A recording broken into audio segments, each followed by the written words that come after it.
Magandang umaga mga ka-vibes. Kayo ay nakatutok sa GV Balita Express sa programang Good Vibes Morning. Ako po si DJ Frankie at kasama natin sa kabilang linya si DJ Noel at DJ Joey Boy upang maghatid ng pinakabagong balita. Keeping you GV informed, GV aware, and GV updated. Muli, ito po ang GV Balita Express. oras natin ngayon, 6:52 a.m. on the clock Philippine Standard Time. Hatid sa atin ng BioFlu. 2 or more symptoms, baka flu na yan.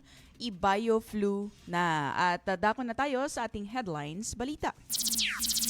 Kampo ni ex-President Duterte nagsumite ng sariling medical report. Kaso ng mga may super flu sa bansa pumalo na sa 63 ayon sa DOH. Representative Leviste kinwestiyon ang biglang paglobo ng pondo sa Batangas 1st District. At big-time drug pusher tiklo sa buy-bust sa Bacoor. 89 years old na lolo patay ng natagpuan sa bakanting bahay sa Rizal. Binatilyo, patay matapos umawat sa isang party. Rider patay, 2 sugatan sa banggaan ng motorsiklo. Mahigit 360,000 pesos na halaga ng hinihinalang shabu kumpiskado sa buy-bus operation sa Batangas City. At rollback sa presyo ng produktong petrolyo asahan bukas. Bulkang Taal nagtala ng 20 beses na pagyanig. At para sa ating detalye ng balita, kampo ni ex-President Duterte nagsumite ng sariling medical report. Para sa detalye ng balita, DJ Joey Boy, ibalita mo. GV Balita Express. DJ Frankie, nagsumite nga ang kampo ni dating Pangulong Rodrigo Duterte ng pinagsamang ulat mula sa mga kinuha nilang medical experts. Ayon sa abogado ni dating Pangulo na si Nicholas Kaufman, na ang hakbang ay bilang suporta sa pahayag nila ng tunay na lagay ng kalusugan ng 80 anyos na dating Pangulo at kung bakit kailangan na itong palayain mula sa pagkakakulong ng International Criminal Court o ICC facility. Sa 12 pahinang ulat na isinumite nila sa ICC Pre-Trial Chamber 1 na nagsabing ang bagong medical evidence ay bilang pagsuporta sa pre-trial chamber sa kalusugan ng dating Pangulo para sa pagharap nito sa pagdinig. Nakasaad din sa joint report na ang dating Pangulo ay nagkukulang ng executive functioning, nagtamo rin ng kakulangan ng kapasidad magplano, kulang din sa mabilis na magdesisyon, nagkukulang sa lakas pisikal at walang abilidad na iwasan ang pagbabantay. Dahil din dito ay walang kakayahan ang dating Pangulo na bantaan ang mga witness at siraan ang integridad ng investigasyon. Hiniling ni Kaufman na dapat ay pag-aralan na ng pre-trial chamber ang pag-aproba ng interim release ni Duterte dahil sa nabanggit na mga kondisyon ng dating Pangulo. Pagugunitang noong Disyembre 5 ay 2025 ay nagtalaga ang ICC ng panel of experts na susuri sa kalusugan ng dating Pangulo kung may kakayahan ba itong dumalo sa pagdinig ng kaso niya. Nakapiit ang dating Pangulo dahil sa kasong crime against humanity mula sa kampanya niya laban sa illegal na droga noong ito ay Pangulo ng bansa, ganoon din noong alkalde ito ng Davao City. Para sa GV Balita Express, ito si DJ Joey Boy sa GV 99.9, your good vibes. Kaso ng may mga super flu sa bansa, pumalo na sa 63 katao ayon sa DOH. Para sa detalye ng balita, DJ Noel, pasok. GV Balita Express. Pumalo na sa 63 ang naitatalang kaso ng mga super flu sa bansa batay sa pinakabagong datos ng Department of Health o DOH. Ayon kay Health Spokesperson Albert Domingo, ang datos na ito ay naitala noong Disyembre at nilinaw na ang super flu ay isang variant ng influenza A o trangkaso at binigyang diin na hindi na ito isang bagong sakit. Paliwanag pa ni Domingo, ang sintomas ng super flu ay walang pinagkaiba sa karaniwang sintomas ng trangkaso gaya ng pagkakaroon ng ubo, sipon, lagnat at pananakit ng katawan.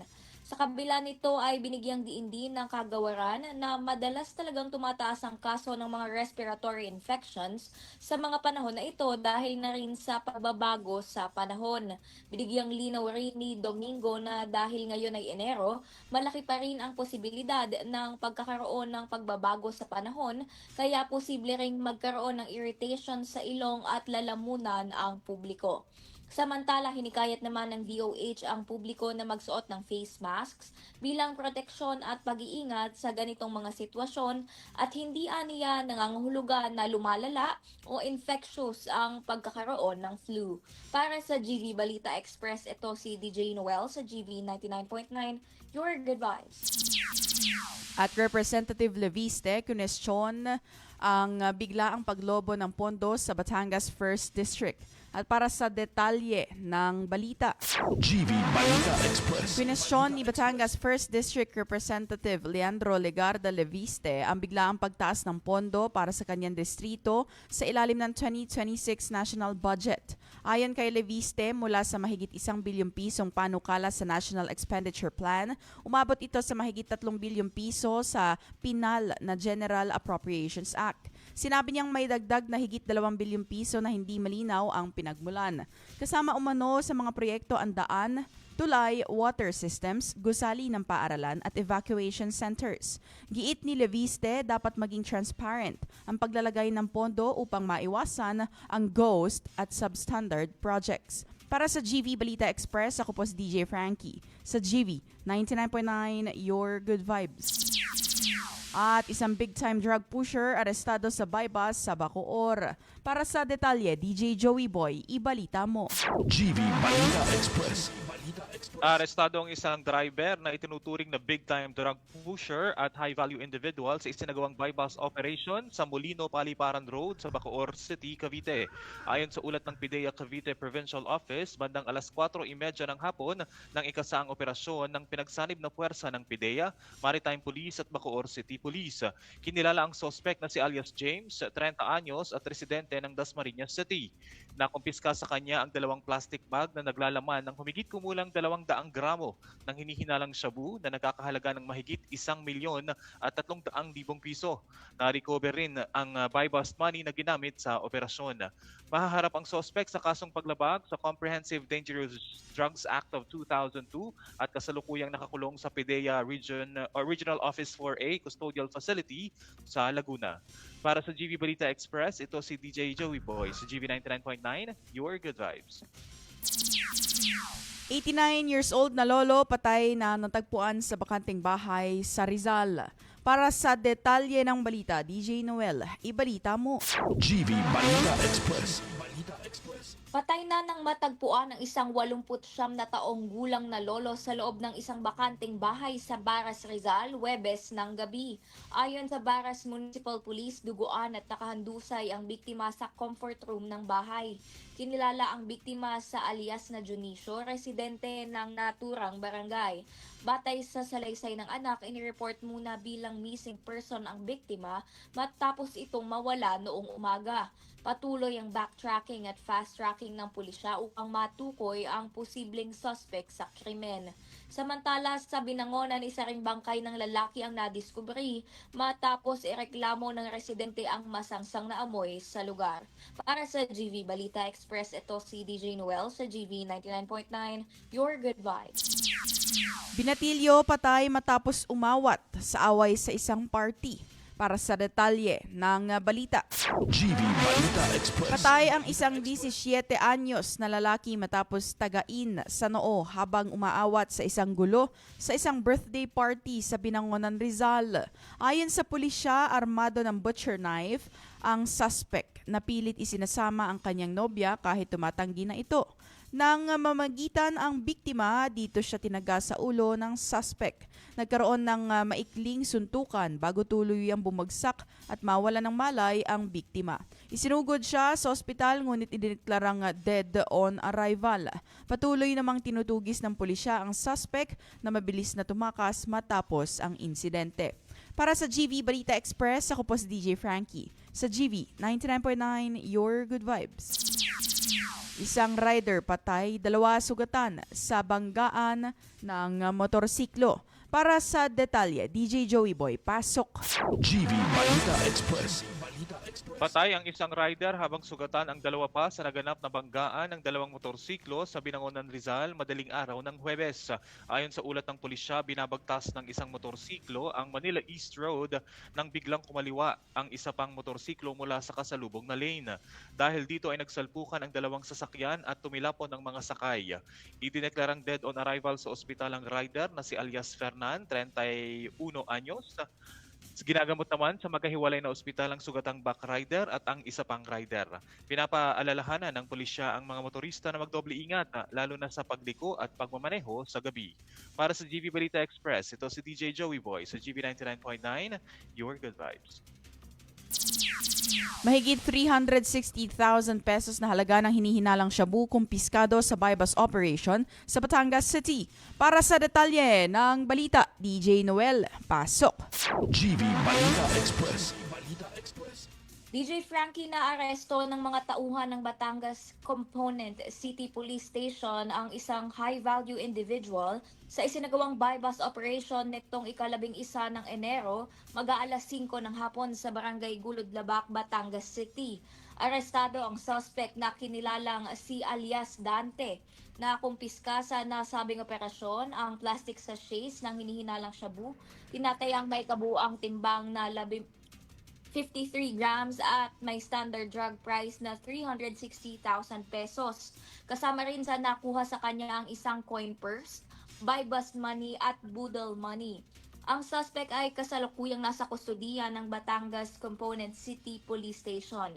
Inihahanda na ang kaukulang kaso para sa paglabag sa RA 9165 o ang Comprehensive Dangerous Drugs Act of 2002 na inihain sa Batangas City Prosecutor's Office. Para sa GV Balita Express, ito si DJ Noel sa GV 99.9, Your Good Vibes. Rollback sa presyo ng produktong petrolyo, asahan bukas. At para sa detalye ng balita, GV Balita Express. inaasahang muling bababa ang presyo ng produktong petrolyo bukas ayon sa Department of Energy. Tinatayang bababa ang presyo ng gasolina ng humigit kumulang 40 sentimo kada litro, sa diesel nasa 50 sentimo at sa kerosene mga 25 sentimo kada litro ang ibababa.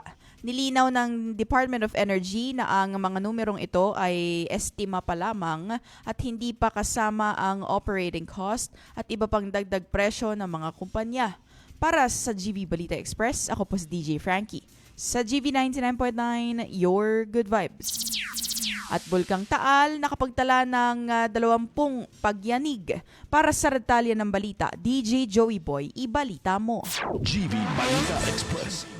DJ Frankie, mga ka-vibes, na itala ng Philippine Institute of Volcanology and Seismology o PHIVOLCS ang 20 volcanic earthquakes sa Taal Volcano, Batangas noong Sabado, kabilang ang 14 na volcanic tremors na tumagal mula 1 hanggang mahigit sa 120 minuto.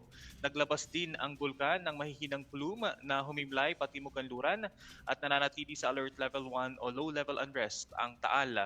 Pinayuhan ng PHIVOLCS na bawal pumasok sa Taal Volcano Island, lalo na sa main crater at daang Castilla fissures, at iwasan ang boating o paglipad malapit sa bulkan. Ayon sa ahensya, maaaring mangyari ang steam-driven o phreatic explosions, volcanic earthquakes, minor ashfall at mapanganib na gas emissions. Noong Enero 9, nagkaroon nga ng minor phreatomagmatic eruption sa main crater. Para sa GV Balita Express, ito si DJ Joey Boy sa GV 99.9, Your Good Vibe. At yan ang kabuuan ng balita hatid sa atin ng Lipa Medics Medical Center. You may follow them on their Facebook page, Lipa Medics Medical Center, their Instagram at Lipa Medics Medical Center, and you may check out for their website for full details of their services and products sa lipamedics.com. 7:05 a.m. on the clock, Philippine Standard Time. Binabati po natin lahat ng bumabiyahe sa kalsada, nakikinig sa radyo, nanonood sa Facebook live stream. Magandang umaga po. Ako po si DJ Frankie at nakasama natin si DJ Noel at DJ Joey Boy upang maghatid ng pinakabagong balita, keeping you GV informed, GV aware, and GV updated. Muli ito po ang GV Balita Express dito lamang sa the most influential Good Vibes radio station. Ito po ang GV 99.9, Your Good Vibes. GV Balita Express. Mga may init na bagong balita Mga balitang dapat mong malaman ngayong umaga. GV Balita Express. GV Balita Express. Mga balitang kinalap ng buong puwersa ng GV 99.9 Batangas. GV Balita Express. GV Balita Express. Mga balita sa loob at labas ng Timog Katagalugan. GV Balita Express. GV Balita Express. GV Balita Express.